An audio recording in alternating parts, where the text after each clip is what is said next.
U.S. ever threatened the use of force. I think because I don't think the Obama administration will ever use force against Iran.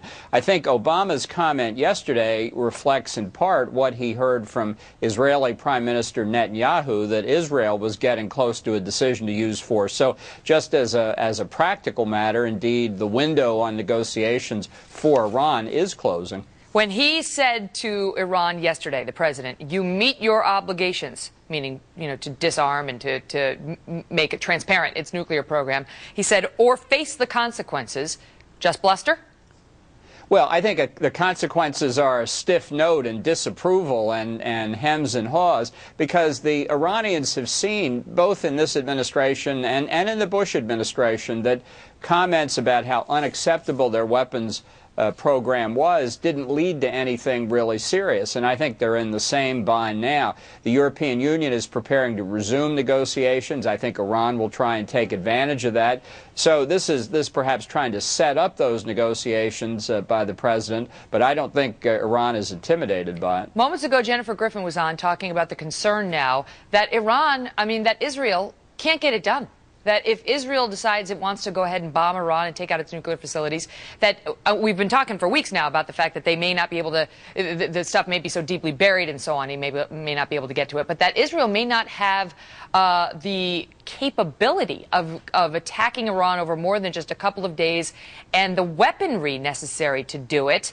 What position does that leave us in?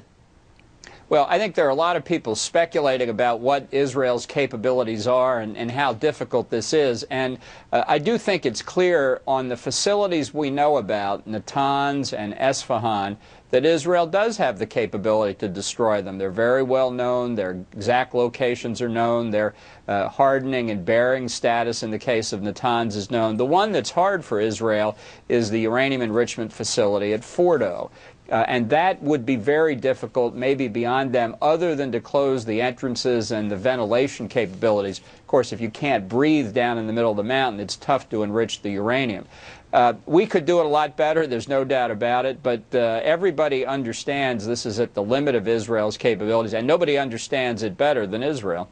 I want to ask you about this move we saw in Europe today, and I want you to tell us whether you think it has any real significance.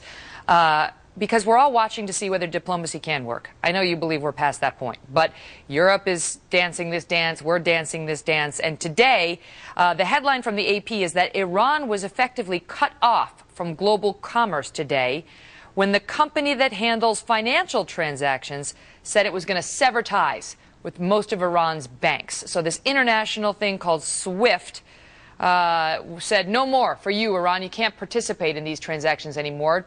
Does that have teeth? Well, it affects banks that are sanctioned by the European Union, at least for now. So that's not all banks, and it's not banks in places like Venezuela that are helping Iran launder money. Does this increase Iran's transaction costs and make it more difficult to conduct some of its financial transactions? Yes. But that means that perhaps 5–10 cents a barrel of the oil that Iran is selling are now going to be consumed with the complicated task of moving the money around other than through this system.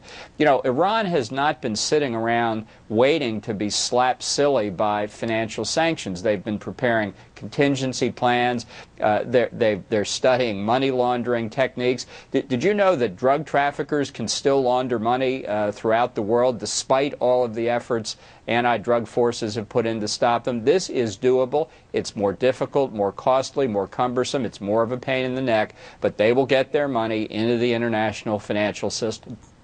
Ambassador John Bolton, thank you, sir. Thank you.